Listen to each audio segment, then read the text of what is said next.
যারা শিল্পী সমিতির সদস্য তারা নির্বাচন বন্ধ করতে পারবে মামলা করে।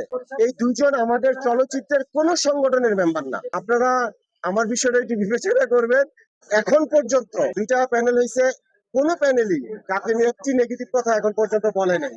আমাদের নির্বাচনের আর মাত্র 7 থেকে 8 দিন বাকি আছে।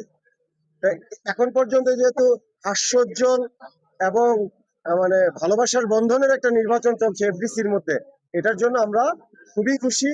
আমরা নিজেরাও চেষ্টা করব এবং আমরা আমাদের যে আরেকটা প্যানেল আছে ওনাদেরকেও আমরা অনুরোধ করব এরকম হাস্যোজ্জ্বল এবং হাসি খুশি নির্বাচনটা যেন আমরা 3 তারিখ আনুমানিক ধরেন 3টা, 3:30, 4টার মধ্যে আমরা যে রেজাল্ট আমাদের ঘোষণা হয় ওই পর্যন্ত যেন আমরা ঠিক থাকতে পারি।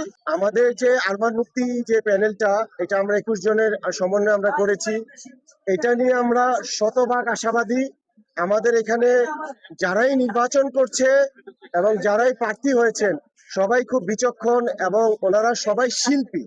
সবার সাথে শিল্পী সমিতির যে সদস্য তাদের খুবই ভালো কানেক্টিভিটি আছে, কানেকশন আছে।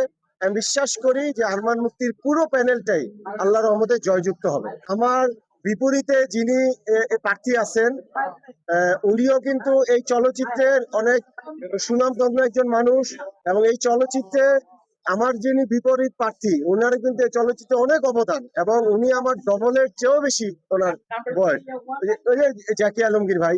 তা আমি ওনার প্রতি আমি সম্মান এবং শ্রদ্ধা রেখে বলবো যে উনি যদি বিজয় হয় তাতেও আমার কোনো দুঃখ কষ্ট থাকবে না, আর আমি বিজয় হইলে তো আমার একটা সুখ আলাদা থাকবেই যে না আমি জয়যুক্ত দিই। কিন্তু আমার প্রতিপক্ষ যে প্রার্থী উনি খুবই ভালো মানুষ এবং এই চলচ্চিত্রে ওনার অনেক অবদান আছে এবং উনি শিল্পীদের সাথে ওনার কানেকশনও ভালো।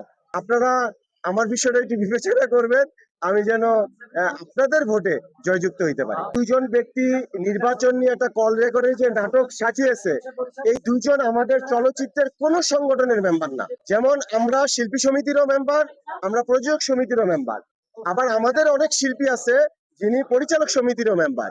কিন্তু যে দুজনকে নিয়ে একটা ফোন আলাপ আমরা শুনছি, যিনি বাংলাদেশ চলচ্চিত্র শিল্পী সমিতির সদস্যই না, তিনি কিভাবে মামলা করবেন? গঠনতন্ত্রে এ ধরনের কোনো লেখা, আমি কালকে এটা দেখার পরে আমি পুরো গঠনতন্ত্রটা দেখছি শিল্পী সমিতি, এই গঠনতন্ত্রের মধ্যে এটা নাই। হিরো আলম উনি তো আমাদের মেম্বার না।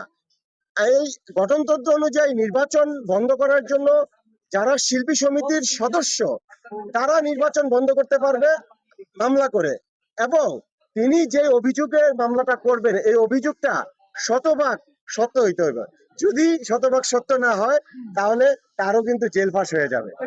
আর এইসব অডিও এবং ওই ডিরেক্টর এই হিরো যেটা সাজাইছে তারা সাজাইতে পারবে কিন্তু আল্লাহর রহমতে কোনোদিন সাকসেস হইতে পারবে না। আমি তো দুজনের হিসাবই করলাম না যে এই দুজন আমাদের সদস্যই না, যারা আমাদের ঘরের মানুষ না, তাদের কথা আমরা কেন ধরবো বা তাদেরকে নিয়ে আমরা কেন আলোচনা করব?